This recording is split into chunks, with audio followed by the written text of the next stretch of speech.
Bueno, shalom, shalom, shalom a todos. Un saludo muy cariñoso como siempre. Aquí lista para seguir compartiendo esta serie que yo espero que haya sido de bendición para sus vidas. Yo creo que, como les he dicho en los videos anteriores, yo creo que al comprender el lenguaje secreto de las parábolas desde antes de la creación, nos ha ayudado a verlas, a entender sobre todo estas parábolas de una manera más profunda. Esta es una serie que yo les recomiendo que ustedes la pasen a personas cristianas que conozcan, porque nosotros necesitamos, por ejemplo, a pastores, porque nosotros necesitamos llamar esas ovejas. Esas son ovejitas del Padre que el Eterno está buscando antes de que ya se cumplan todos los tiempos.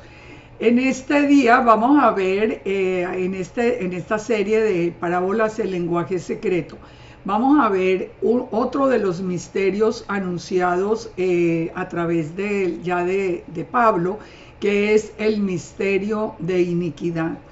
Hoy vamos a entrar en este tema que aparentemente nosotros como que lo conocemos, pero yo espero poderlo llevar, como les digo, hasta ese plan perfecto que tiene el Eterno y que nos ha declarado ahora cuando a través de Yeshua Él nos está mostrando las cosas que están escondidas desde la fundación del mundo, como lo dijo el mismo Mesías. Así que los invito a que entremos en este tema, el misterio de la iniquidad. ¿De qué se trata? ¿En qué momento vamos? ¿Qué es cómo podemos nosotros entenderlo? Vamos primero entonces con segunda de Tesalonicenses 2:1. Nos dice, pero con respecto a la venida de nuestro Señor Yeshua y nuestra reunión con Él, os rogamos, hermanos, que no os dejéis mover fácilmente de vuestro modo de pensar, ni os conturbéis, ni por espíritu, ni por palabra, ni por carta como si fuera nuestra, en el sentido de que el día del Señor está cerca. Que nadie os engañe en ninguna manera, porque no vendrá sin que antes venga la apostasía y se manifieste el hombre de pecado, el hijo de perdición, el cual se opone y se levanta contra todo lo que se llama Dios o es objeto de culto, tanto que se sienta en el templo de Dios como Dios, haciéndose pasar por Dios. Voy a seguir leyendo un poco para que miremos el contexto y ya vamos a analizar cada una de estas cosas. ¿No os acordáis que cuando yo estaba con vosotros os decía esto? Ahora sabéis lo que lo detiene, a fin de que a su debido tiempo se manifieste. Porque ya está en acción el misterio de la iniquidad, solo que hay quien al presente lo detiene, hasta que él a su vez sea quitado de en medio. Entonces se manifestará aquel inicuo, a quien el Señor matará con el espíritu de su boca y destruirá con el resplandor de su venida. Inicuo, cuyo advenimiento es por obra de Satanás, con gran poder, señales y prodigios mentirosos. Y pongan atención, con todo engaño de iniquidad, para los que se pierden por cuanto no recibieron el amor de la verdad para ser salvos. Después vamos a continuar con todo el texto, pero hasta aquí yo quería que miráramos unos puntos muy importantes. Primero, nos está advirtiendo Pablo, situémonos en el tiempo de Pablo, donde apenas comienza el llamado a las ovejas perdidas de la casa de Israel, donde apenas el evangelio del reino va a ser llevado hasta lo último de la tierra. Nos dice Pablo que les dice a las personas que están allí con él, a los tesalonicenses, a quienes les dirige esta carta, les dice que de ninguna manera vayan a pensar que la venida del Señor está cerca. Es decir, él sabía que la venida del Señor no estaba cerca, porque tendría que venir primero la apostasía. Ahora, lo que sí estaba en acción era el misterio de la iniquidad. Entonces aquí encontramos ya conceptos que tenemos que analizar para que podamos entender la secuencia que se ha dado. ¿Desde cuándo está el misterio de la iniquidad? ¿En qué momento nosotros estamos de ese misterio de la iniquidad? ¿Cuándo comenzó la apostasía? ¿Ha habido apostasía en otras épocas o la apostasía se está dando ahora? Todo eso quiero que lo entendamos a través de estas palabras de Pablo cuando nos está revelando lo que él llama un misterio, el misterio de la iniquidad. Empecemos por el principio, digamos, que es definir iniquidad. ¿Qué es iniquidad? Es la condición de no ley. Esta es una definición que la da la misma concordancia griega. Nos dice que iniquidad es la palabra anomía, que es la condición de no Torah, o sea, una violación a la Torah, a los mandamientos. Primero, por ignorancia de la Torá y segundo, por violación a la Torá por maldad o iniquidad. Yo creo que a nosotros los que estamos aquí en la restauración de Israel, a nosotros nos queda muy claro entender esto. Nosotros en la iglesia ignorábamos muchos mandamientos y digamos que violábamos los mandamientos sin que nosotros nos percatáramos de ello. Un ejemplo, estábamos comiendo lo que el Eterno prohíbe, pero nunca habíamos tenido una información diferente porque todavía teníamos un velo que cubría el entendimiento. Entonces, éramos culpables, tal vez en el juicio, no porque el Padre sabía, pero a la luz de la Torá sí estábamos transgrediendo un mandamiento y por eso el Padre quita el velo en el tiempo final, porque en el tiempo final sí se necesita ya en este tiempo, y eso lo vamos a ver a través de este estudio, que no es lo mismo el tiempo desde Yeshua hasta estos últimos años. En estos últimos años hay más responsabilidad porque el Padre, después de la plenitud de los gentiles, nos quitó a nosotros ese velo y el Padre mismo nos está revelando los mandamientos completos. Ahora, en el Tanakh, la palabra iniquidad en hebreo es la palabra aón, que significa en la concordancia perversidad, depravación, culpabilidad o pena por iniquidad. Fíjense que es interesante que, la definición es clara. Yo creo que no hay ninguna confusión para nosotros con la definición. Pero recordemos que durante todo el Tanakh, a lo largo del Tanakh, mientras la casa de Israel todavía estaba dispersa entre los gentiles, ese velo, el velo que fue puesto cuando fueron desgajados los que se oponían al Eterno en el olivo de Israel, en todo el Tanakh estaba presente la Torá sin ningún problema. Es decir, el que violaba la Torá estaba haciéndolo a pleno conocimiento. Esto es algo importante de entender. Otro punto muy importante de entender para nosotros ir completando, el contexto de este estudio, es nos tenemos que preguntar, ¿qué representa el tiempo de la venida de Yeshua?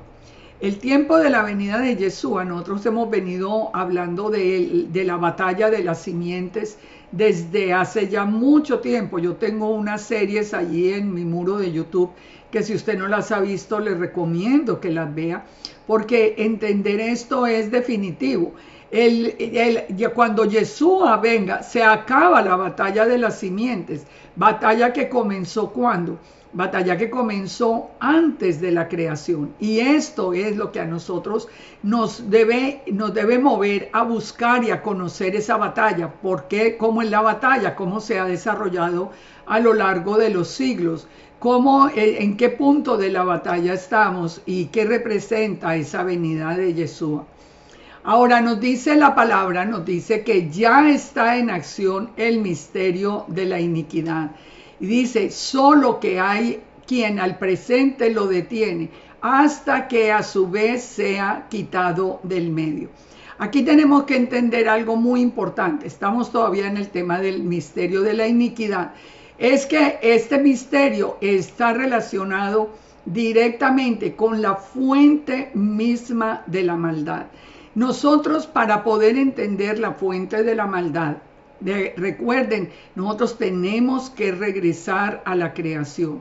Si usted ignora lo que pasó en la creación, nunca va a entender ese misterio que está en acción. ¿Por qué lo decimos? De nuevo lo voy a pasar muy rápido, pero se lo recuerdo para que podamos tener más claro el tema. Recuerden que en el principio creó Elohim los cielos y la tierra, pero la tierra estaba desordenada y vacía. Las tinieblas estaban sobre la faz del abismo y el Espíritu de Dios se movía sobre la faz de las aguas. Aquí es muy importante nosotros entender por qué la tierra estaba desordenada y vacía. Yo no voy a entrar en el tema porque nos alargaríamos mucho, pero ahí es donde les recomiendo que ustedes vean toda la serie de la batalla de las simientes. Cómo hubo una creación antes de esta creación actual.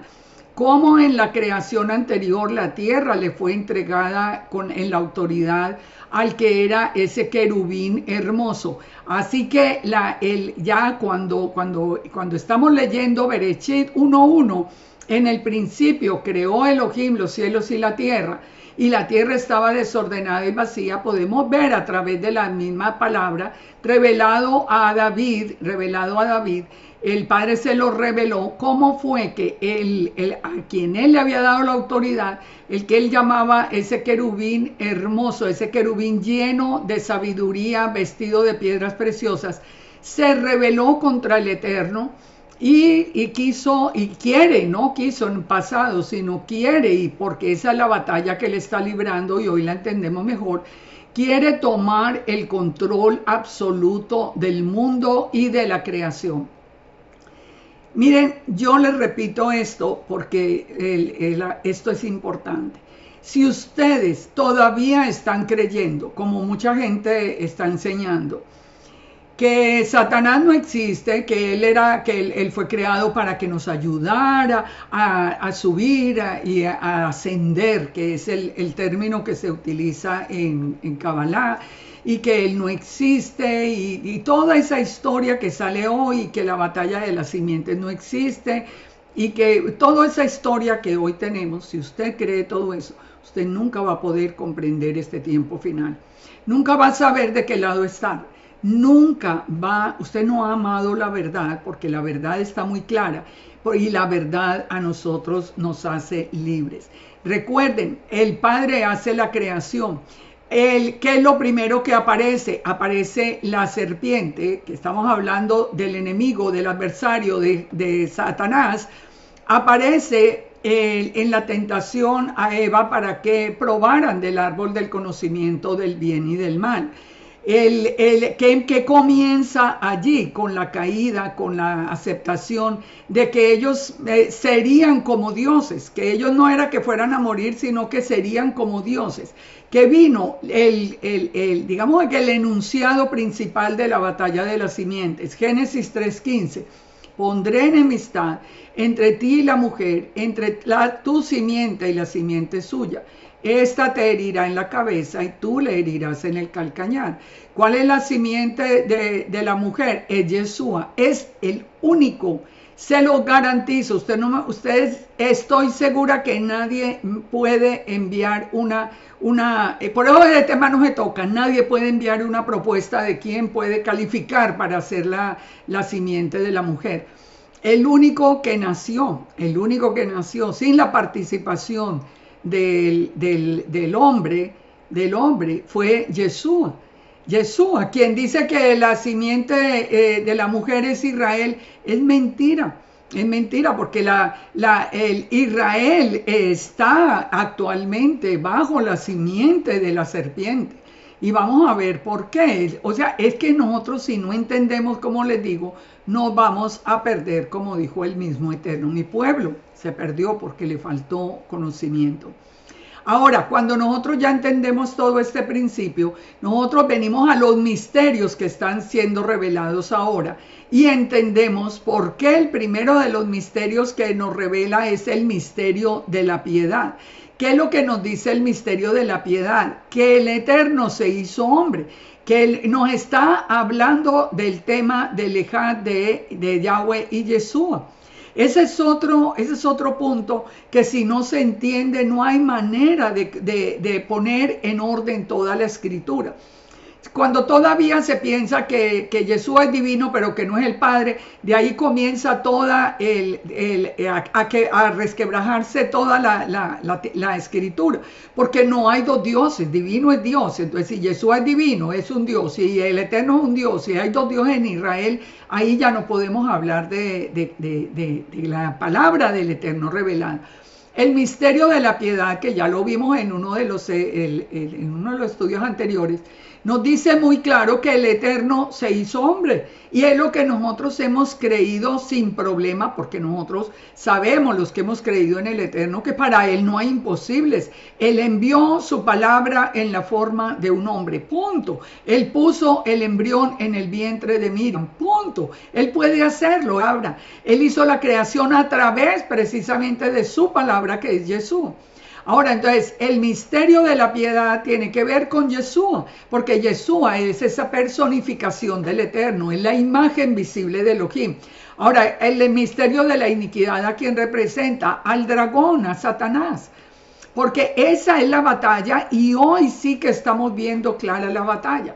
Si este tema del que yo les estoy hablando, de una creación anterior, de la tentación y el tema de ser como dioses, del tema de gobernar la tierra, si ustedes creen que eso no es verdad, solo miren alrededor para que ustedes entiendan lo que está sucediendo y lo que estamos viendo. Es tan claro hoy cuando nosotros nos vamos a la palabra revelada. Entonces, en el misterio de la piedad, como les digo, Yahweh se hizo carne. Ya Él se hizo carne. Eso nosotros lo sabemos y lo tenemos confirmado en la palabra a través de estos textos, por ejemplo, de una manera muy interesante. Juan 5, 39, 40. Ustedes diligentemente, dice Yeshua, ustedes diligentemente estudian las escrituras, porque a vosotros os parece que en ellas tenéis la vida eterna, y ellas son las que dan testimonio de mí, y no queréis venir a mí para que tengáis vida. Hoy lo estamos viendo. ¿Cuántas personas le están dando la espalda a Yeshua o tienen el temor de aceptar que Yeshua es el Eterno? Y buscan las escrituras y estudian, pero si no encuentran que las escrituras dan testimonio de Yeshua, ustedes no van a tener vida, no van a estar del lado correcto de la historia. El Salmo 47 nos dice: entonces dije, he aquí vengo, en el rollo del libro está escrito de mí. Estas palabras están tomadas de nuevo en Hebreos 17, y pongan atención porque las estoy citando. Para el Ejad ustedes pueden ver, hay dos series en YouTube, dos series diferentes de Ejad de Génesis Apocalipsis. Aquí estoy tratando un punto que va a ser muy interesante.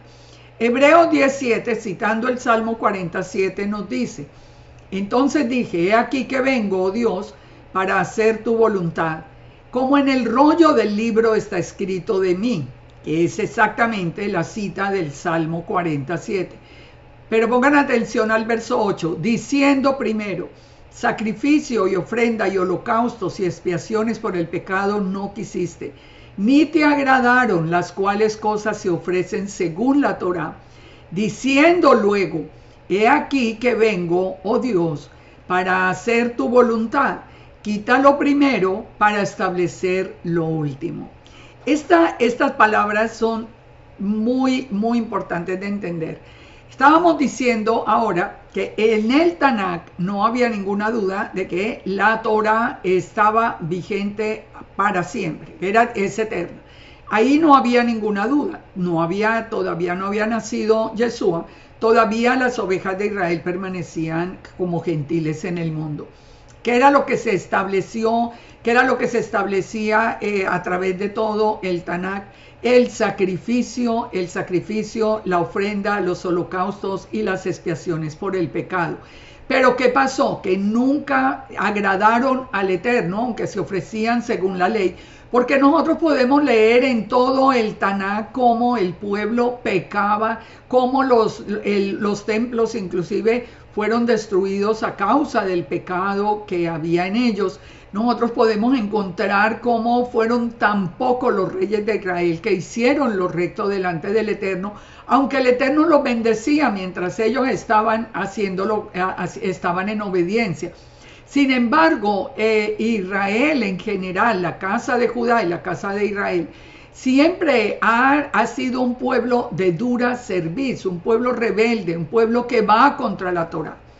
Si nosotros no nos quitamos esa fantasía que tenemos hoy de pensar, no, es que todo Israel es la Torá, nunca, menos hoy que ya la Torá ni se estudia, menos hoy donde se han puesto los libros del Talmud por encima de la misma Torá. Y léanse Ezequiel, léanse el profeta Jeremías, léanse Zacarías, lean cualquiera de los profetas para que se den cuenta cuánto pecado ha habido en Israel. Entonces, ¿qué dice Yeshua? ¿Por qué se está citando? ¿Por qué en el libro de Hebreos se está citando el Salmo 40? Porque lo que nos está diciendo el texto es que Yeshua vino. Yeshua, que es el mismo eterno, es decir, la imagen visible, la palabra, no el eterno 100%. Esto hay que repetirlo porque todavía hay gente que entonces el eterno murió en la cruz. Pero por favor. Entonces, le repito para que no me vayan a enviar esa pregunta. Yeshua es la palabra enviada en la forma de un hombre. No es que el Eterno vino y murió en la cruz, Él no puede morir, Él es espíritu, Él es eterno, Él si viniera se acababa el mundo. Entonces, Él envió su palabra en la forma de un hombre. ¿Vino para qué? Dice, vino para hacer la voluntad del Padre. ¿Qué dijo Yeshua? Yo no vine a abolir la ley y los profetas, yo vine a cumplirla. Es literal el cumplimiento del Salmo 40. Pero ¿qué dice Yeshua? Quita lo primero para establecer esto último. ¿Qué es lo que hay que quitar? Los sacrificios de animales por el pecado. Eso nunca más va a haber en el templo por voluntad del Eterno. Si los hacen, los van a hacer por voluntad del Padre, no por voluntad del Eterno. Porque eso dice muy claro, quita lo primero. Todos esos sacrificios, ofrendas, holocaustos, expiaciones por el pecado que no fueron aceptados por el Eterno. Ahora el que ofrece el único sacrificio una vez y para siempre, en lugar de todos esos animales que nunca pudieron quitar el pecado de Israel, es Yeshua. Y esto es importante entenderlo, porque cuando nosotros realmente le abrimos el corazón a Yeshua, Él vino a nuestra vida, lo invitamos a que entrara a nuestra vida, que nos cambiara, que nos diera una vida nueva.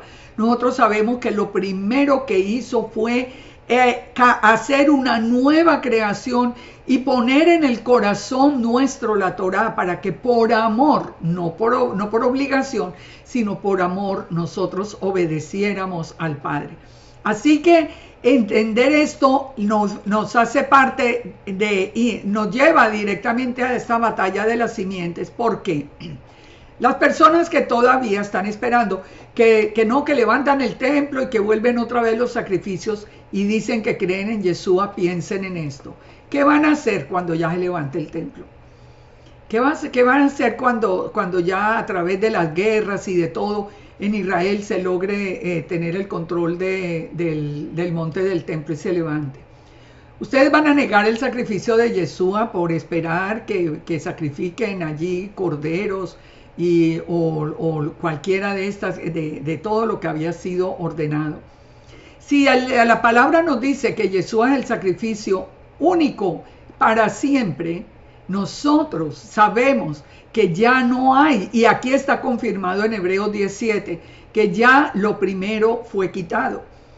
El nuevo pacto elimina el antiguo pacto en el sentido de la forma como fue dado.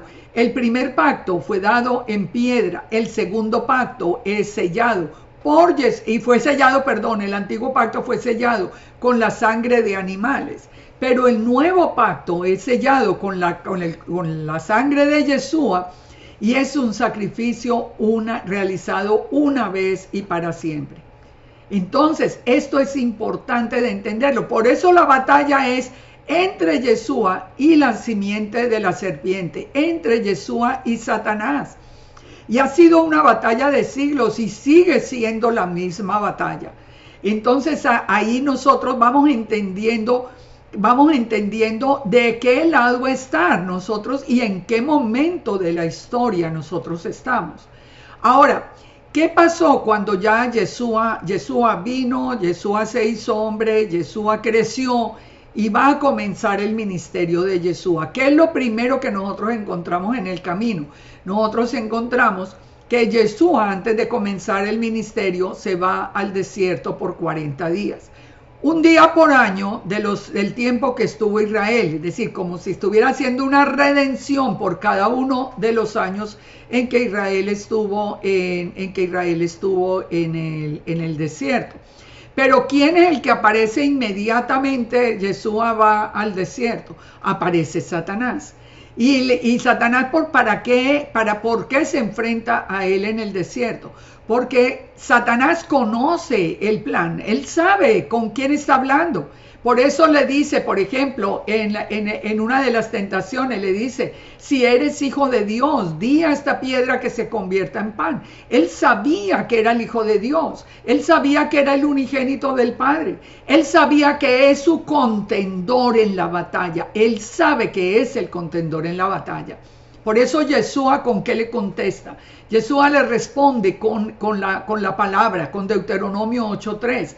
Escrito está, no solo de pan vivirá el hombre, sino de toda palabra que sale de la boca del Eterno. Es decir, aquí le está diciendo lo que nosotros después vemos en Apocalipsis, que él hiere y destruye y hace juicio con la espada que sale de su boca, con la palabra de Dios. Entonces, él con la palabra misma, ¿él en qué se está afianzando? En la palabra, ni siquiera en el poder que tiene, en la palabra del Eterno. Esto es importante. ¿Por qué salió Satanás al desierto? Porque él sabía que comenzaba, digamos, una segunda parte de esa batalla de las simientes. En la primera, digamos, desde Génesis hasta Malaquías, tenemos la Torá, Yeshua está anunciado, el pueblo está siendo puesto a prueba. Aunque el nuevo pacto ya se ha roto desde el mismo becerro de oro, pero está anunciado un segundo pacto. Ese segundo pacto, el Padre nos anuncia a través de Isaías 40 algo muy importante cuando nos habla del consuelo para Israel y anuncia el nuevo pacto y anuncia que la gloria del Eterno vendrá y todo ojo lo verá. Esto era el cumplimiento de esa segunda etapa de la que nosotros estamos formando parte. Entonces, sale Satanás, ¿por qué? Porque lo quiere hacer caer en pecado. Esa sería el arma. Sabe que no lo puede destruir de otra manera. Él sabe que solo si le pone como la tentación, y Yeshua hubiera caído en la tentación, porque dice que Yeshua tenía hambre. Él le dice, pues convierta la piedra en pan. Él podía hacerlo. Si Yeshua hubiera accedido a la tentación, entonces esa batalla hubiera sido ganada por parte del enemigo. Recuerden, el enemigo lo lleva a lo alto del templo y le dice, le mostró todos los reinos y le dijo, te los entrego si postrado me adorares. ¿Qué le está diciendo? Eso es parte de todo ese misterio de iniquidad. El mundo me fue dado a mí y yo a quien quiero, dice la palabra, a quien quiero le doy autoridad en la tierra. Y eso hoy sí que podemos enumerar hasta los que han recibido esa autoridad por parte de Satanás. Ahora, ¿qué ha pasado en medio nuestro? Como hay tanta confusión con el cuento que ha salido por boca de todas esas enseñanzas que vienen del enemigo, que Satanás no existe, que es el amigo. Ahora, bueno, yo he escuchado cualquier clase de locura aquí hasta que Yeshua no fue que se enfrentó con Satanás, sino que estaba alucinando por el calor y el hambre que tenía. O sea, muchas personas no saben explicar por qué Satanás le salió al encuentro. Porque hoy se habla de que no, Satanás no existe, la mala inclinación. No, Satanás existe como un ser, y un ser con una historia que nos está llevando a este tiempo final. Ahora, el entender quién es Satanás, entender cómo es su pensamiento, cómo es su actuación, de qué manera él actúa, es lo que nos ayuda a nosotros a entender el tiempo, a entender la batalla y a saber de qué lado estar. Cuando nosotros quitamos todo el resto de cosas y ya queda solo Yeshua, como dice Hebreos 17, cuando nosotros sabemos que el Padre no ha permitido que se levante el templo y no ha permitido porque es voluntad de Él que ya el mundo conozca a Yeshua, es que Él vino para cumplir la voluntad del Eterno y esa es la voluntad del Eterno. El que va a levantar el templo es el Mesías cuando venga y lo pueden leer en el libro del profeta Zacarías. No es un templo levantado por hombres, no es un templo levantado por hombres. Es el que viene a levantar otra vez el templo, es Yeshua mismo. Entonces, cuando nosotros ya ubicamos no más la batalla de hoy con Yeshua, ya sin sacrificios, sin rituales de fuego, de todo este mundo de cosas que nos han venido por parte de tradiciones y no de la palabra del Eterno. Cuando nosotros nos ubicamos en Yeshua y ya sabemos que estamos del lado de Yeshua, sabemos la ubicación que tenemos en este tiempo. Pero necesitamos conocer al enemigo, ¿por qué? Para poder, al conocer las artimañas de él, esquivar ese camino y nosotros con la misma palabra como arma, con la espada del Espíritu, nosotros podamos vencer hasta el final y reinar con Yeshua cuando Yeshua regrese otra vez acá a la tierra. Ahora, entendamos un poco lo de la serpiente, entendamos un poco más al enemigo en este misterio de iniquidad. ¿A qué vino el enemigo? ¿A qué vino la serpiente antigua? Si nosotros analizamos el paleo hebreo, nosotros entendemos tantas cosas que son tan importantes. Yo siempre les digo, mire, hago un paréntesis acá y les digo una cosa.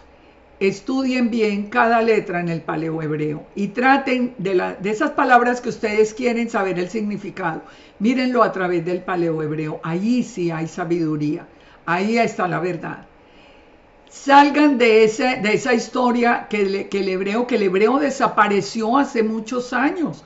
Desapareció por muchísimos años y solo volvió a aparecer ahora en tiempo reciente. Decir que no que no sea importante entenderlo, lógico, estamos volviendo a las raíces hebreas, hemos entendido muchas cosas desde el hebreo, eso está perfecto, pero no lo conviertan en la fuente del conocimiento por encima de la Torah, porque el hebreo de hoy no es el mismo hebreo de antes.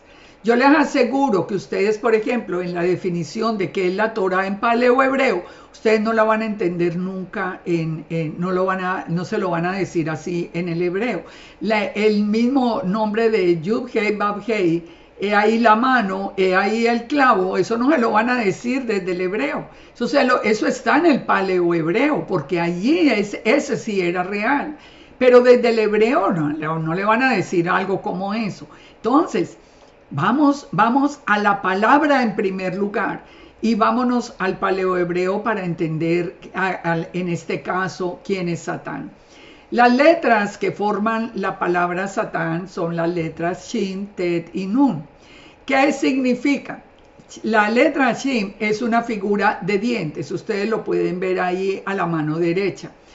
La palabra es una figura de dientes. ¿Para qué se usan los dientes? Para consumir o destruir.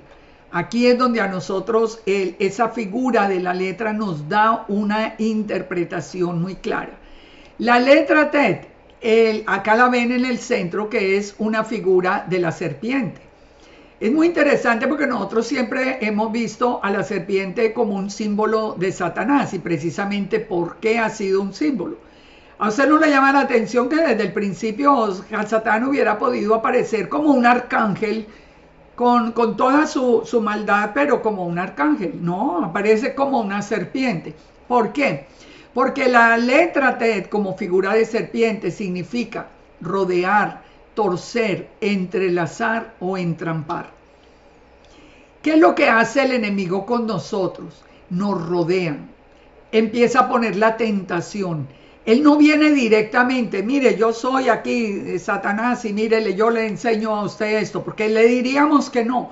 Él nos rodea, él tuerce la palabra, él tuerce la escritura. Él entrelaza ¿qué?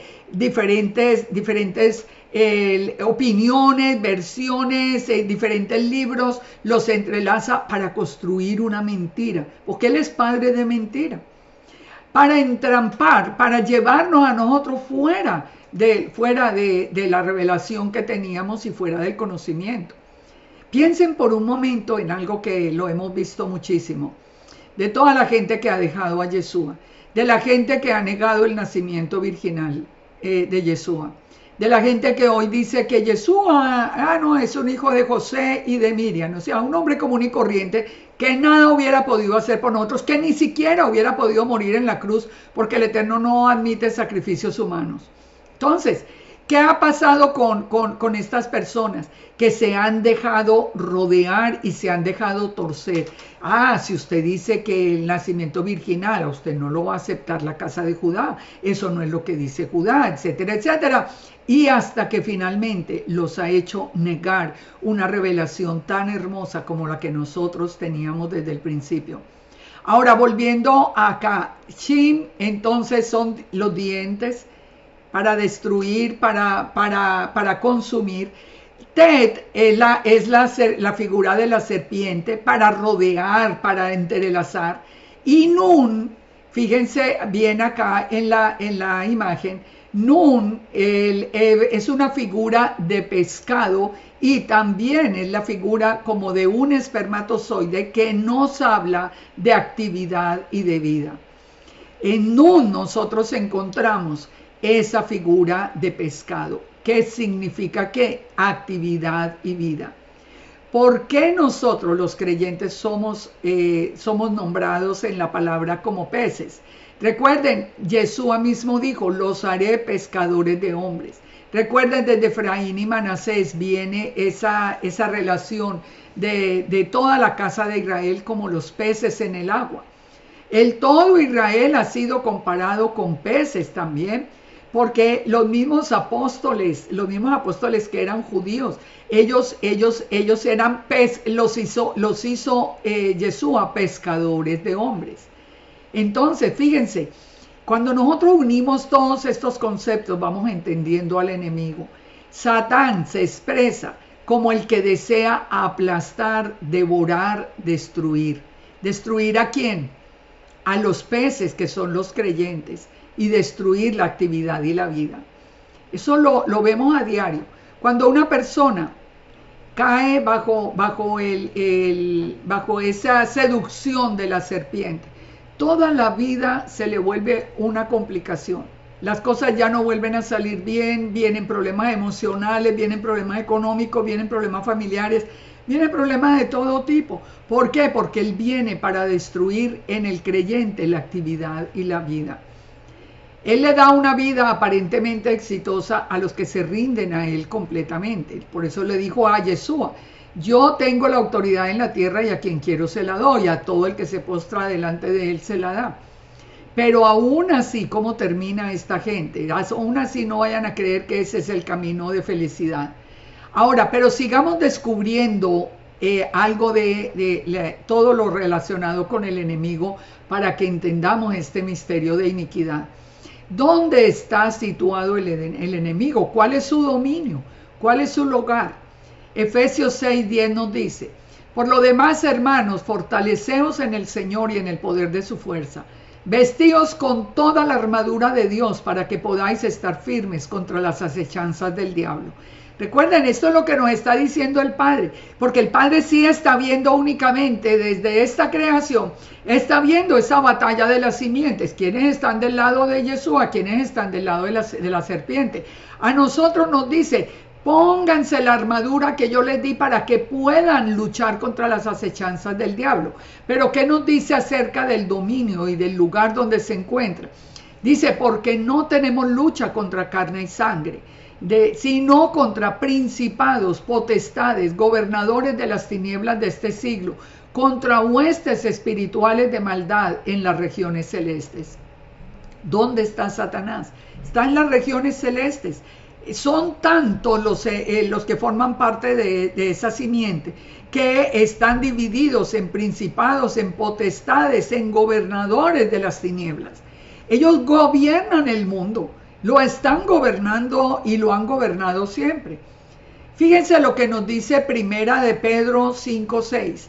Dice, humillaos bajo la poderosa mano de Dios para que Él os exalte cuando fuere tiempo, echando toda vuestra ansiedad sobre Él, porque Él tiene cuidado de vosotros. Aquí nos pone del lado de la simiente de la mujer. O sea, ustedes solamente obedezcan, vayan, entren en obediencia y dejen, no se atemoricen, pongan toda su ansiedad sobre Él, porque Él es el que nos guarda. Pero ¿qué dice? Sed sobrios y velad, porque vuestro adversario, en la batalla es donde hay un adversario, ¿verdad? El diablo, como león rugiente, anda alrededor buscando a quien devorar. Al cual dice, resistid firmes en la fe. No es una batalla física, es una batalla en fe. ¿Cómo tenemos fe? La fe viene por el oír la palabra del Señor, sabiendo que los mismos padecimientos se van cumpliendo en vuestros hermanos en el mundo. Todos los que estamos del lado de Jesús sufrimos toda clase de acoso y en las redes nos insultan, nos dicen, porque es el enemigo. La lucha no es contra carne y sangre. El que viene y nos insulta es el enemigo hablando por la boca de ellos. Porque al fin y al cabo lo que estamos defendiendo es el eterno, todo este lado de Jesús. Entonces dice, resistan los firmes en la fe, sabiendo que esos padecimientos los tienen todos los hermanos. Mas el Dios de toda gracia, que nos llamó a su gloria eterna en Yeshua, después de que hayáis padecido un poco, Él mismo os perfeccione, os afirme, os fortalezca y establezca. ¿Qué está haciendo Yeshua hoy? Nos está revelando este lenguaje secreto, esta historia oculta que nunca la estudiábamos así de esta manera. Hoy nosotros podemos conocer desde la creación anterior y ahora sí entendemos lo que está ocurriendo. Nosotros hoy nos damos cuenta que nosotros estamos como esta figura que estamos viendo acá. Nosotros estamos ahí, nosotros somos los que elegimos de qué lado estar. Del lado del enemigo hay esclavitud, hay cadenas de opresión. Del lado de Yeshua es un camino de libertad, pero un camino que tiene que tener obediencia.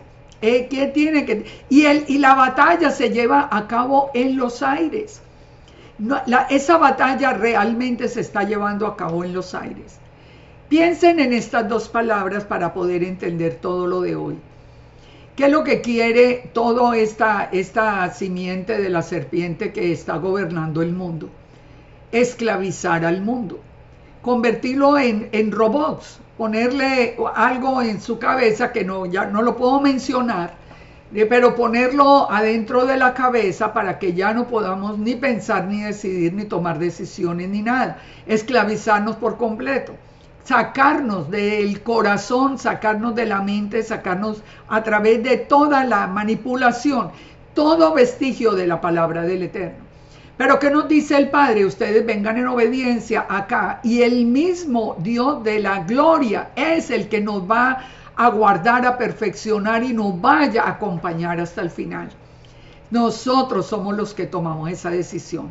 Pensando en esto en los aires, piensen en algo que yo vengo hablando hace tiempo y que de pronto muchas personas no ponen muchísima atención. ¿Por qué el Padre está revelando en este tiempo el problema que hay para el uso personal de flúor, de mercurio, de metales que el cuerpo humano no necesita? ¿Por qué se puso en el agua? ¿Por qué se puso en la pasta de dientes? ¿Por qué se pone a través de las cosas de aquí? ¿Por qué se pone a través de las muelas? Bueno, ustedes me disculpan que tenga que hablar así, pero ustedes han visto cuántos videos me han quitado. Entonces dicen que es que estoy hablando lo que no es. Estoy hablando, pero es que ya no se puede ni siquiera hablar. Pero piensen en esto. ¿Por qué nos han puesto todo eso? Porque eso hace que la pineal, la glándula pineal, que toda la vida pensamos que eso era de nueva era, pero que es algo que tenemos todos los seres humanos dentro de nuestro cerebro, que es lo que nos conecta con el Eterno. Para lo que trató el enemigo por todo este tiempo era que se calcificara, para que nosotros perdiéramos día a día el contacto con el Todopoderoso. ¿Por qué hay personas que tenemos ese contacto con el Todopoderoso como más, digamos, más claro? ¿Sabe? Yo por lo menos les digo de lo que he podido, porque ese no es el tema hoy, pero de lo que yo he podido entender, la música es una de las armas más poderosas para descalcificar. Y cuando nosotros amamos la alabanza y amamos alabar al Eterno, estamos permanentemente en conexión con él. Esa misma conexión que el Eterno puso en nosotros se va haciendo más sensible a la voz del Padre. Usted ya no oye la voz del Eterno, usted lo siente lejos, como que ha perdido el ánimo, como que ha perdido la fe. Empiece hasta por ahí, no solamente a revisar su obediencia a la palabra, su fidelidad al Padre, sino que empiece a revisarse físicamente qué está pasando con usted. ¿Ha entendido este proceso o no lo ha entendido? ¿Por qué el enemigo quiere cambiar el A, después lo que sigue, el D, el N? Porque ya no puedo nombrarlo seguido, porque entonces ahí mismo me llega algo, una carta de aquí de los dueños. Pero ¿por qué el enemigo lo quiere adulterar y por qué quiso él a través de todo esto hacer un cambio? Porque quiere desconectarnos del Eterno, porque Él está en los aires, Él tiene en este momento un punto privilegiado donde nos desconecta del Eterno para conectarse Él y tomar el control del pensamiento de todo. Hemos caído bajo el poder del enemigo de una manera tan simple. Yo lo vengo hablando hace tiempo, hasta por cosas muy, muy, muy simples, como la moda, como la moda. El enemigo hoy le puso a la gente la moda de lucir como mendigos, de lucir como poca cosa, como ustedes no tienen ningún valor, con pantalones rotos, de todo. Eso viene del Eterno. ¿Ustedes creen que el Eterno quiere que ese sea su pueblo? Claro que no. El enemigo, porque él se ríe, miren, los hijos de Dios de pantalones rotos, porque no valen nada. Todo eso nomás es un ejemplo para que nosotros nos demos cuenta de cómo el enemigo, como venimos diciendo, entrampa. Él nos va rodeando, Él nos va guiando, nos va quitando la conexión con el Padre y va poniendo su propio pensamiento y su corazón en nuestra vida. Ahora, fíjense en esto. Si el enemigo está en los aires, si el enemigo está en toda, digamos que no está aquí físicamente todavía aquí en la tierra, ahí es donde nosotros vamos encontrando algo que es muy importante. ¿Por qué el Eterno prohíbe la inclinación a los astros? Si los astros fueron creados por Dios. Pues ustedes saben, hay un estudio que yo he querido hacerlo y voy a tratar de hacerlo pronto. Es que me exige mucho tiempo, pero yo creo que vale la pena, mucho tiempo de estudio, pero vale la pena.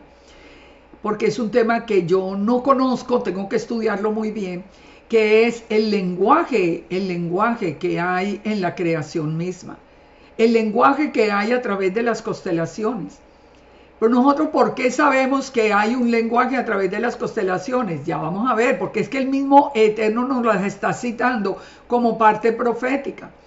Pero ¿por qué si el Eterno hizo el cielo, la tierra, el firmamento, si él mismo hizo las constelaciones, si Él mismo nos dio toda esa historia a través de lo que tenemos, de lo que conocemos en el espacio, ¿por qué nos prohíbe investigarlo o inclinarse a ellos? Es decir, ¿por qué pone esa advertencia en Deuteronomio 17:2?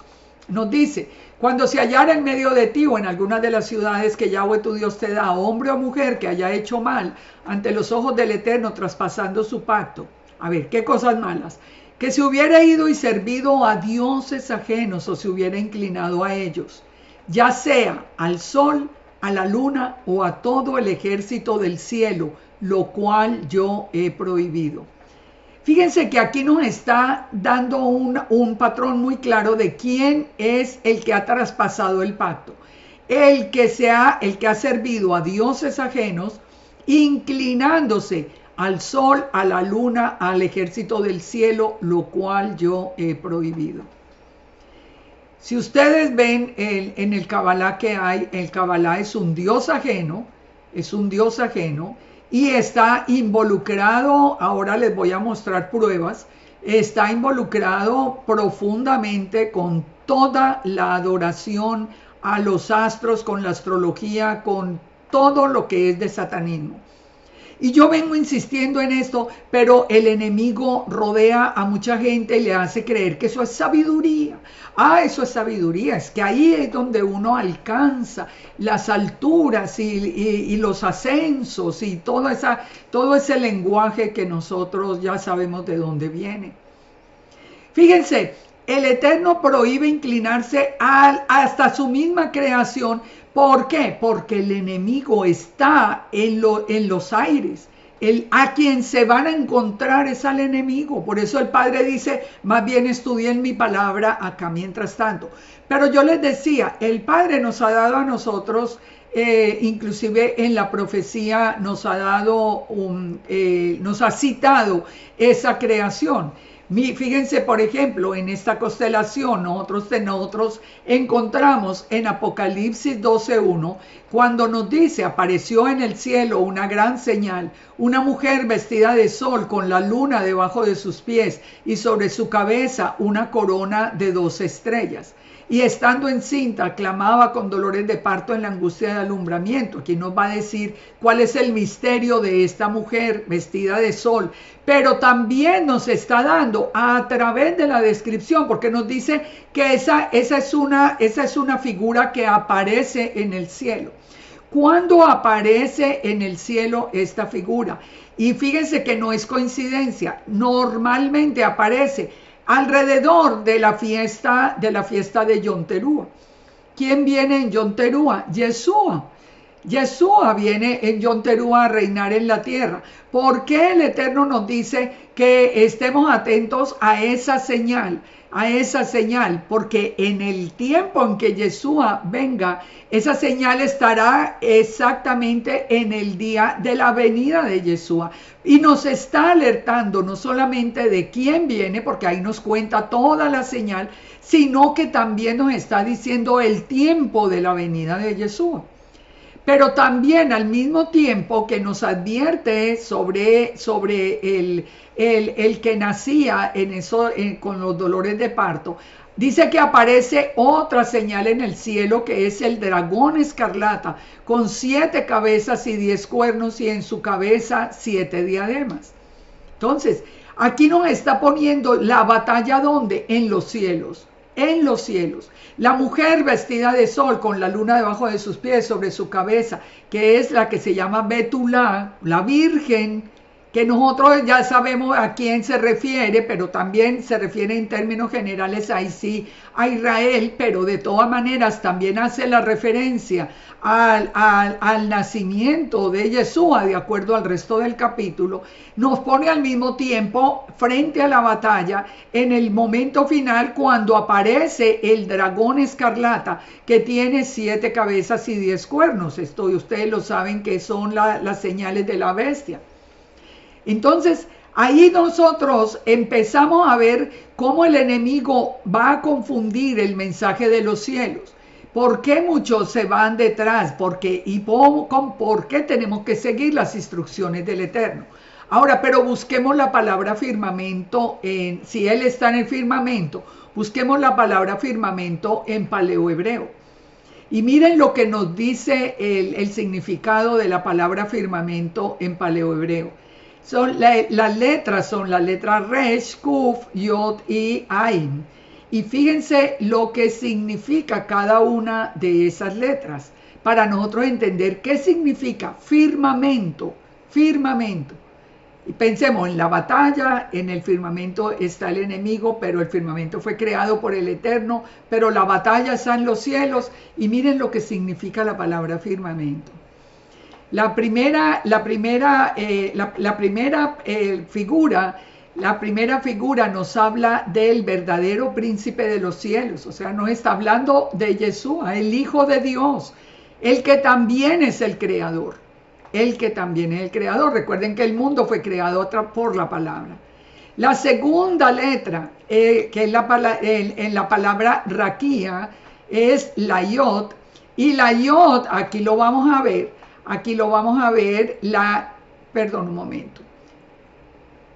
La Yod es una figura de una mano poderosa, de una mano que está haciendo una obra de poder. Fíjense acá, ustedes en la representación que tenemos acá. Ahora, tenemos aquí también, bueno, ya vimos la primera letra, nos falta la segunda letra. La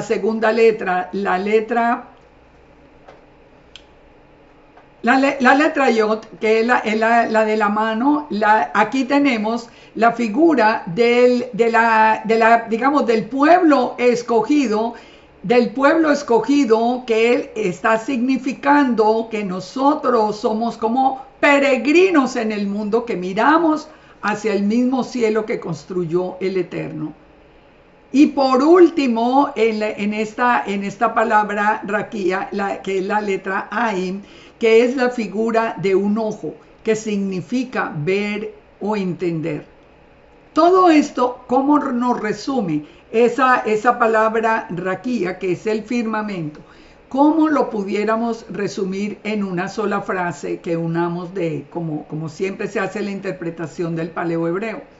El verdadero príncipe de los cielos, el Hijo unigénito de Dios, quien también es el Creador, mostrará su divina realización de expiación y redención dentro del firmamento, para que sus hijos, los hijos de la promesa, llamados de toda nación, lengua y tribu, vean y conozcan y entiendan que la obra de salvación fue realizada por el único Hijo de Dios. Por el único Hijo de Dios. Eso es lo que significa la palabra firmamento en paleohebreo. ¿De dónde viene Yeshua? Viene de los aires. Recuerden, cuando ustedes les digan que salió el Mesías y salió aquí de la tierra, y no importa si le van a decir que viene de Belén, porque ya hasta eso están inventando. No, la palabra nos dice muy claro que los cielos se abrirán y Yeshua vendrá. ¿Por qué los cielos? Porque nos vamos a mirar a los cielos. Y de los cielos, ¿quién viene? El verdadero príncipe de los cielos, que viene a mostrarle al mundo, a toda nación, a toda lengua, que Él es el único Hijo de Dios, el creador del cielo y de la tierra, el dueño de la tierra. ¿A ustedes no les parece hermoso esto, entender todo esto? Fíjense, ¿dónde se sitúa el enemigo? Precisamente como confundiendo. Si yo me pongo a mirar ahora y no conozco la palabra y no tengo las herramientas, el enemigo me puede hacer perder el camino a través de la astrología, de la adivinación, de todo esto, porque utiliza lo creado para hacer abominación al Padre. Miremoslo acá bajo esta perspectiva, que es la que nosotros más conocemos del paleohebreo. El Resh significa cabeza, autoridad o primero, que sería el príncipe que acabamos de ver acá, que es la cabeza, que es la autoridad, que es el primero. ¿Por qué es la cabeza? Porque Yeshua, que viene, es la imagen visible de Elohim. Kuf, el sol, detrás es el tiempo. Ya la yod es la mano, el brazo, la labor, el trabajo con las manos, la adoración profunda. Recuerde cuando nosotros levantamos las manos, nosotros nos rendimos delante del Eterno. Es en adoración profunda, hay un trabajo con las manos, hay un trabajo porque nos rendimos frente al Eterno. Y la hay que es el ojo y mirar la experiencia. Todo esto nos conecta a nosotros con el verdadero mensaje del Eterno. Fíjense el Salmo 19:1 lo que nos dice. Los cielos cuentan la gloria de Dios y el firmamento anuncia la obra de sus manos. Un día emite palabra a otro día y una noche a otra noche declara sabiduría. No hay lenguaje ni palabra ni es oída su voz. Por toda la tierra salió su voz y hasta el extremo del mundo sus palabras. En ellos puso tabernáculo para el sol, y éste como esposo que sale de su tálamo, se alegra cual gigante para correr el camino. De un extremo de los cielos es su salida y su curso hasta el término de ellos, y nada hay que se esconda de su calor. Ustedes han pensado por qué en este tiempo, cuando nos dice aquí la palabra que los cielos cuentan la gloria de Dios. ¿Por qué nos están hablando tanto del Señor S. Puertas que dice que están haciendo un sol ficticio? Si ustedes vieron, por ejemplo, la película del Mundo Feliz, ya está funcionando ese sol que fue ya fabricado, digamos, por manos humanas. Y ya sabemos que ese libro, por ejemplo, o esa película, escrita en 1938, ¿cómo podía ser tan exacto con lo que nosotros estamos viendo hoy? Hoy nos dicen que van a tapar el verdadero sol, o nos dicen que el sol no es el verdadero, que el que ahora hay ya no es el verdadero, porque nos van a tapar ese para poner el que supuestamente es verdadero, que sería el que están planeando. O sea, ¿por qué se está hablando del sol? ¿Sí? Nunca en la vida había pasado esto, porque la batalla del enemigo es todo ese misterio de iniquidad nos lleva hasta la misma creación. Y por eso, si los cielos cuentan la gloria de Dios y el firmamento anuncia la obra de las manos del Eterno, eso lo quiere destruir el enemigo. El enemigo quiere destruir, cuando nos habla del cuento del clima y todo este mundo de mentiras, ¿qué está haciendo? Él mismo está destruyendo la creación. Él mismo la está destruyendo. No es que la creación falló, la creación la hizo el Eterno perfecta. Ahora, entonces, nosotros vamos entendiendo todo esto y nosotros vamos yendo mucho más profundo al misterio de iniquidad. Fíjense, el enemigo no está solo. El mismo Apocalipsis 12:4 nos dice que la tercera parte de los ángeles se unieron a la rebelión de Satanás. Y de nuevo les digo, al que le diga que Satanás no existe, salgan corriendo de ahí, está en Kabbalah. Esa es una enseñanza contraria a la palabra. Apocalipsis 12:4, su cola arrastraba la tercera parte de las estrellas del cielo y las arrojó sobre la tierra, y el dragón se paró frente a la mujer que estaba para dar a luz, a fin de devorar a su hijo tan pronto como naciese. Fíjense, esta visión de la Betulá, esta versión de la Virgen, esta versión de Apocalipsis 12 que comienza con el nacimiento y con la aparición del enemigo, nosotros lo sabemos por la misma escritura que se dio en el tiempo de Yeshua. ¿Qué pasó en el tiempo de Yeshua? ¿Quién mandó a matar a todos los niños que habían nacido? Herodes. Mandó a matar a todos los niños que habían nacido, tratando de que muriera Yeshua. O sea, esto nosotros lo tenemos claro. ¿Quién nos dice acá que fue el dragón? Porque aparece Herodes, porque la lucha no es contra carne y sangre. El dragón los usa con eso, lo mismo que se está haciendo hoy. La misma historia de hoy. La misma historia. Entonces, fíjense, cuando vamos entendiendo que estamos frente a un enemigo con mucho poder, pero que nosotros estamos bajo las alas del Todopoderoso y ya entendemos desde dónde comenzó toda esta historia, que ya lo vimos, de por qué la tierra estaba desordenada y vacía, por qué viene la batalla de las simientes.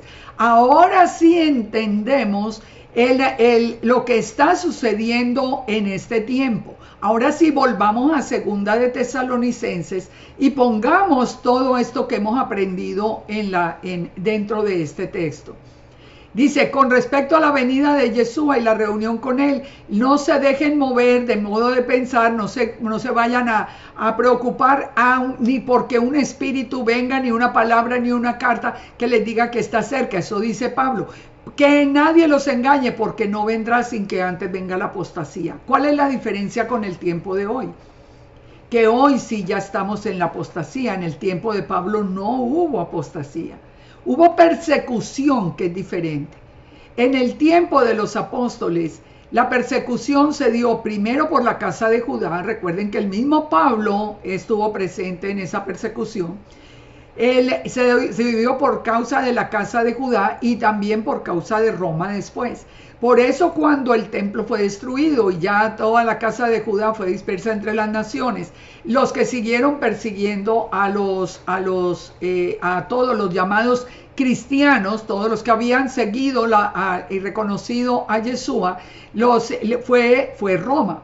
¿Por qué? Pues porque Roma tipifica el establecimiento, digamos, del reino del enemigo, como de la cabeza del enemigo, mientras el enemigo se apodera de Jerusalén y en el monte del templo.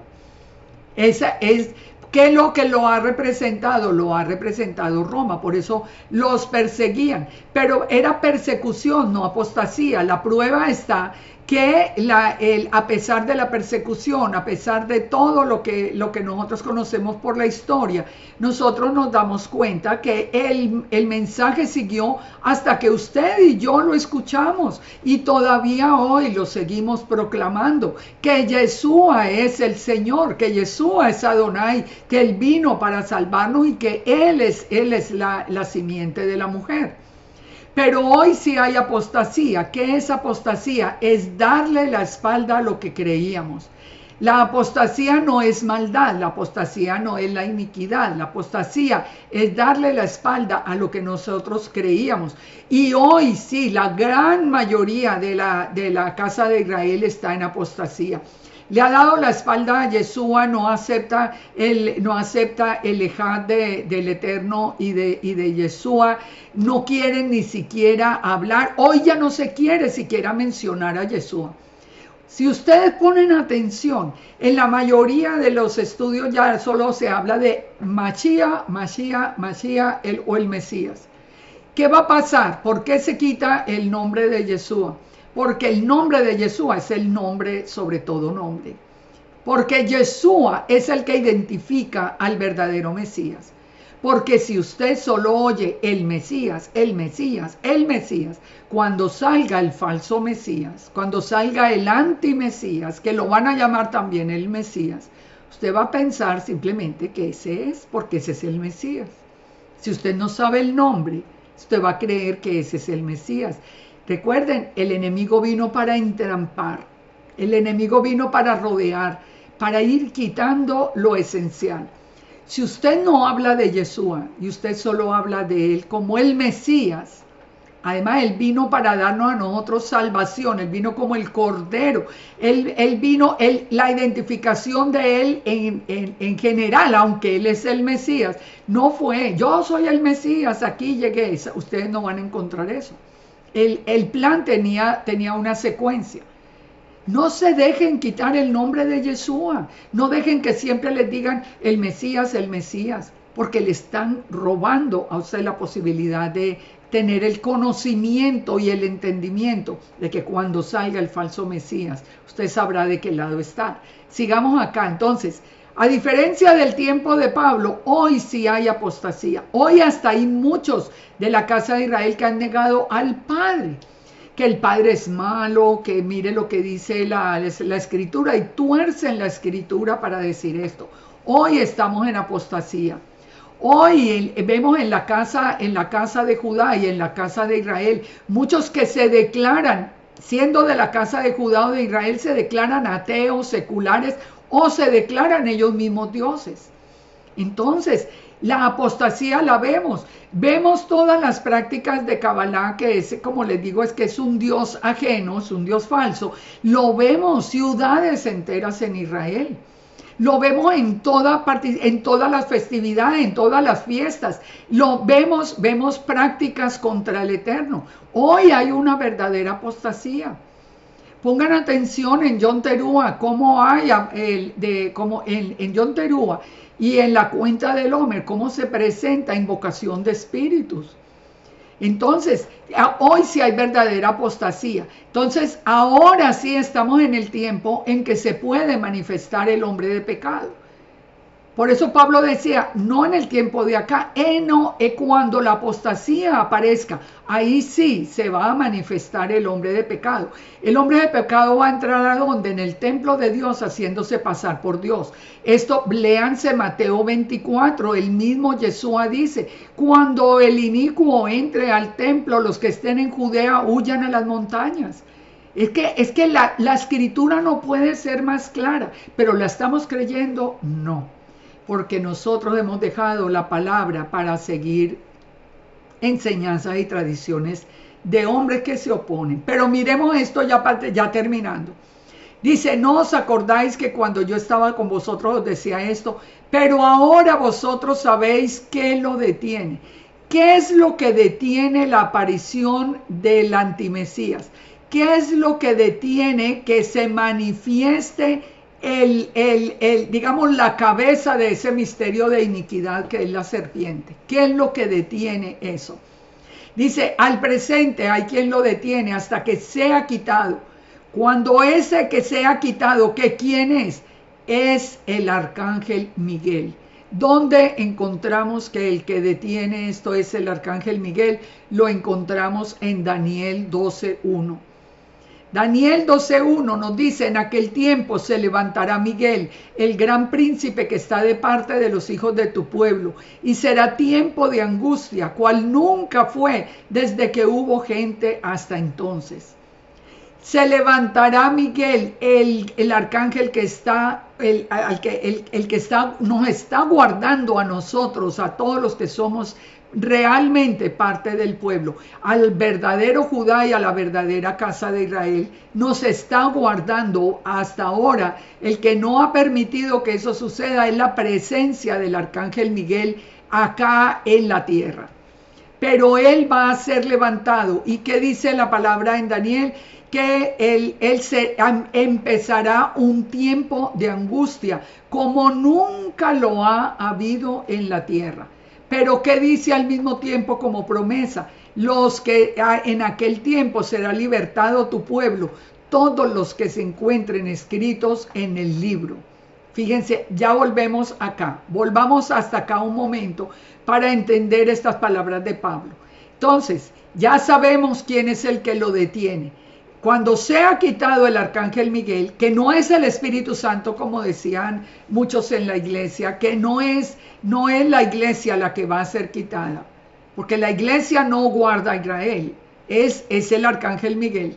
Entonces, cuando el arcángel Miguel sea quitado, se manifestará aquel inicuo, a quien el Señor, a quien Yeshua, matará con el espíritu de su boca y destruirá con el resplandor de su venida.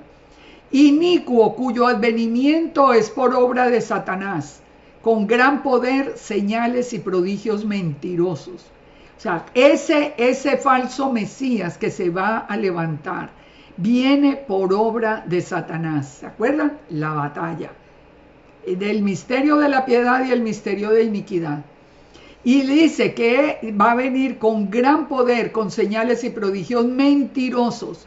Él va a venir sanando, él va a venir haciendo quién sabe cuántos prodigios. Sabemos hasta que tienen la tecnología para hacer lo que quieren. Pero dice, inicuo, cuyo advenimiento es por obra de Satanás, y viene con todo engaño de iniquidad para los que se pierden porque no recibieron el amor de la verdad para ser salvos.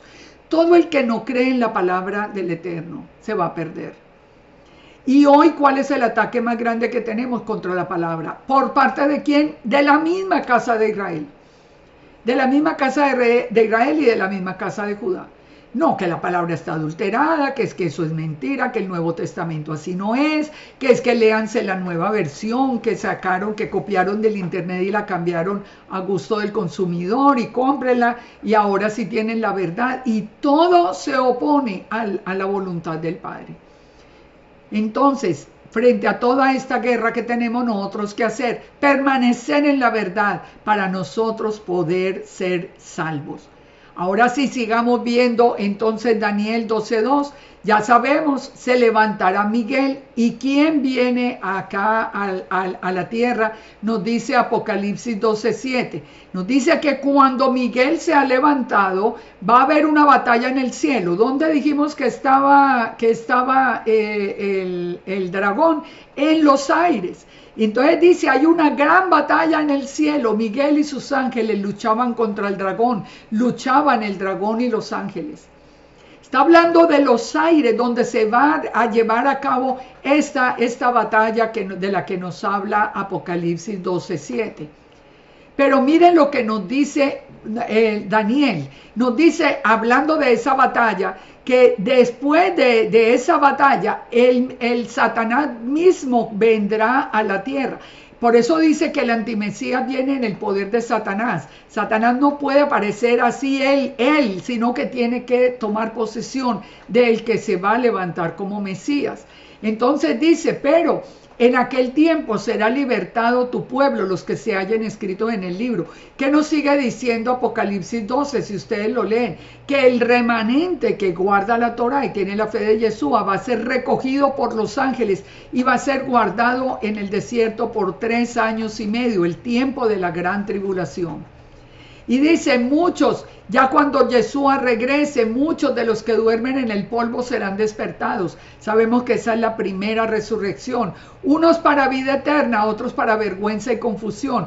¿Cuál es para vida eterna? Los que murieron con Yeshua, que están en el seno de Abraham, para vergüenza y confusión perpetua, los que tienen que ir ante el trono blanco. Dice, los entendidos resplandecerán como el resplandor del firmamento, los que enseñan la justicia a la multitud como las estrellas a eterna perpetuidad, a perpetua eternidad. Y tú, Daniel, dice, cierra las palabras y sella el libro. ¿Hasta cuándo? Hasta este tiempo. ¿Dónde? Que es el tiempo del fin, donde muchos correrán de aquí para allá y la ciencia aumentará. ¿Cuándo aumentó la ciencia? En este tiempo. Es en este tiempo, pero muy, muy reciente. Yo les puedo dar la razón y para mucha gente como que no cae en cuenta de eso. Aquí estoy enseñándoles y terminé mi carrera en la Javeriana en Bogotá y no conocíamos, no teníamos todavía un computador. O sea, la ciencia aumentó en estos últimos años. Estamos en ese tiempo final. El que nació ya después y nació en medio de la tecnología como que piensa que esto ha sido de siempre. No, esto es muy reciente. Entonces, viene toda esta batalla. ¿Y qué nos sigue diciendo Pablo después de entender esto? Y ya terminamos, nos dice, por esto, porque no, a los que no amaron la verdad, porque los que no han conocido el significado de obediencia, a los que nunca ha escuchado que invite a Yeshua a su corazón para que el Espíritu Santo ponga la Torá en el corazón, al que no ha amado la verdad, el que va detrás de todas las enseñanzas falsas que salen, el que está aprendiendo todos esos caminos falsos hoy. Dice, por eso el Eterno a eso les envía un poder engañoso para que crean a la mentira, a fin de que sean condenados los que no creyeron a la verdad. Si el Eterno prohíbe algo y nosotros lo hacemos, que ¿por qué no? Porque aquí los que lo dijeron, aquí los sabios dijeron que sí se podía hacer, pues no se puede hacer. Si no le creemos a la verdad que es el Eterno y no le creemos a la verdad que es Yeshua. Dice, sino que se complacieron en la injusticia. Pero nosotros debemos dar siempre gracias a Dios respecto de vosotros, hermanos, amados por el Señor, de que el Eterno os haya escogido desde el principio para salvación, mediante la santificación por el Espíritu y la fe en la verdad. Fíjense, aquí está el Pablo advirtiendo lo malo, pero dándole gracias por todos los que hemos creído en la salvación, en el Espíritu Santo, en la revelación, en la fe, en la verdad, en la palabra de Génesis, Apocalipsis y punto. No más, ningún otro libro, porque en ninguno más hay verdad. Y cuando uno quita todo el resto, la palabra tiene perfecta armonía desde el principio al fin. Dice, a lo cual os llamó mediante nuestro evangelio para alcanzar la gloria de Yeshua. Así que, hermanos, estad firmes. Termino con estas palabras. Estad firmes, retened la doctrina que habéis aprendido, sea por palabra o por carta nuestra. Y que el mismo Yeshua, Señor nuestro, y Dios nuestro Padre, el cual nos amó y nos dio consolación eterna y buena esperanza por gracia, conforte nuestros corazones y nos confirme en toda buena palabra y obra. Que sea que nosotros podamos permanecer. Yo sí espero que después yo espero que ustedes hayan entendido bien este misterio de iniquidad. Desde la creación anterior, la batalla acá, lo que tenemos que esperar y no esperar, cómo Yeshua es el cumplimiento de todo este tiempo, cómo Yeshua es el único sacrificio para siempre, cómo es la verdad revelada, la palabra viviente, la palabra hecha hombre. Por favor, no se vayan de la Escritura. Apréndanla, síganla, obedezcan, porque este es un tiempo en el que nosotros no nos podemos desviar ni a derecha ni a izquierda. Este es un tiempo de permanecer bajo la protección del Todopoderoso, porque el enemigo como león rugiente está buscando a quien devorar. Pronto será levantado Miguel y pronto se vendrá entonces a la tierra Satanás mismo. Si hoy estamos viendo la maldad que estamos viendo y todavía no ha caído Satanás, entonces imagínense lo que va a ser ese tiempo sin la protección del Padre. Yo les dije ahora que antes de terminar les iba a mostrar una prueba de que Kabbalah no es de Dios, que es del enemigo, que toda la maldad que hoy hay en Israel viene precisamente de ahí. Miren, aléjense, miren, sepárense de todo el que les hable Kabbalah. Vuelvan al Eterno, cierren eso, maestros, pastores, ministros, cierren eso, esa fuente de sabiduría es la misma tentación para Eva. Fíjense, ustedes hagan un ensayo, pongan nomás, por ejemplo, en un sitio como Amazon, busquen libros que sean así, títulos de libros que tengan que ver con Kabbalah y ustedes se van a encontrar algo como esto. Kabbalah y Tarot, magia, Rosacruz, Kabbalah y Tarot, astrología, Kabbalah. Esto es lo que van a encontrar. ¿Saben por qué? Porque de ahí viene que el enemigo no existe, porque su mayor victoria es hacer que usted crea que él no es real, que usted crea que la palabra es mentira. Pero miren la imagen acá. Dice que el enemigo dañaría el calcañar de Yeshua. Y sí, él ha dañado, digamos, el camino nuestro, lo ha bombardeado con toda clase de mentira. Pero en su regreso, Yeshua le aplastará la cabeza. Y primero será atado durante los 1000 años de reposo de la tierra, de una nueva creación, de algo hermoso en lo que vamos a reinar con Yeshua. Pero después de esos 1000 años será echado el enemigo en el lago de fuego. Y allí será echado con el falso profeta, y con el antimesías. Serán echados los 3 vivos en el lago de fuego. Yo espero que ustedes hubieran visto todos los otros videos anteriores para entender bien esto. Pero saben una cosa, nosotros tenemos la revelación desde el principio. Desde que nosotros en la iglesia aceptamos recibir a Jesús en nuestra vida, comenzó este camino de revelación. Pastores, den un paso adelante, vengan a aprender lo que nos faltaba, lo poquito que nos faltaba de la Torá.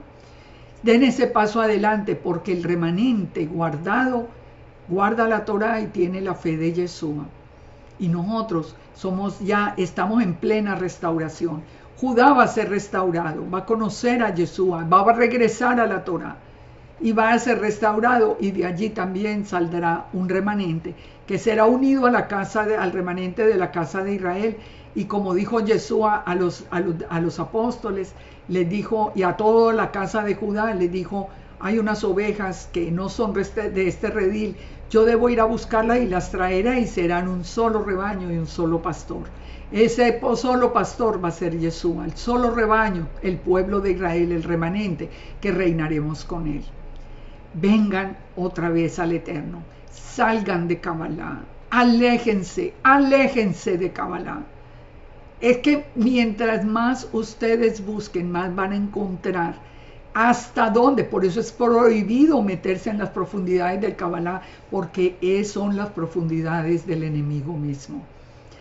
Un abrazo, el Padre los bendiga, nos permita a nosotros continuar aprendiendo su palabra y nos dé esa bendición de que el Espíritu Santo mismo nos ponga la Torá en el corazón y nos dé ese amor por la obediencia al Padre. Shalom, shalom para todos, muchas bendiciones, y espero que hubiera sido de bendición este estudio. El Padre nos bendiga y nos guarde.